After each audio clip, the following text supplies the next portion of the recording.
suis jeune papa depuis seulement une semaine, donc c'est tout nouveau pour moi. Ça s'est passé très bien. Pendant le travail, j'étais un réel masseur, je pense, je lui ai massé le dos parce qu'il avait très mal.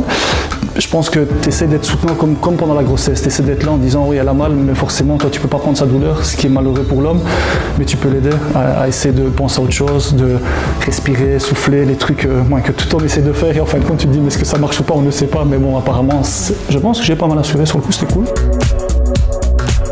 Bonjour, je viens mettre votre moniteur.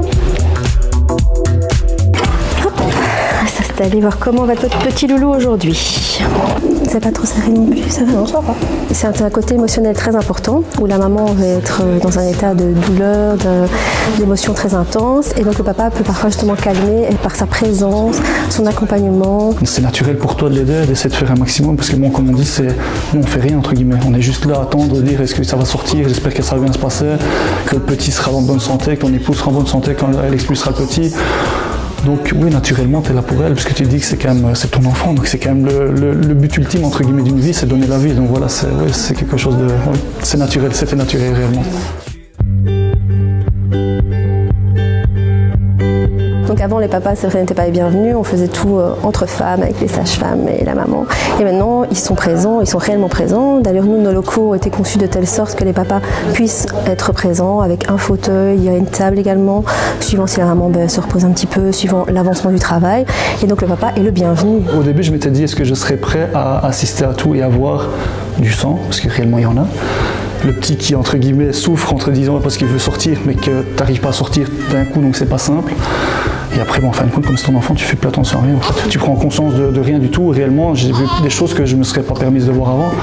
Comment allez-vous? Ça va? Attendez, je vais repositionner un petit peu le moniteur. C'est le grand jour alors, hein? Mais ça va, ça avance bien. Vous avez des contractions. Vous les ressentez aux contractions? Oui. Donc souvent à la naissance, un bébé, si le papa va juste poser ses mains sur l'enfant, il va se sentir apaisé. Le fait de se ressentir comme ça en contact, il reconnaît le contact. J'entends le son de parler tout doucement voilà l'oreille, ils entendent, ils reconnaissent. Et donc c'est très important pour l'enfant, pour sa transition, de ne pas se sentir perdu et d'avoir ce contact, d'être rassuré, réconforté. C'est un moment qui est émouvant pour un papa, réellement, de pouvoir assister à tout l'accouchement.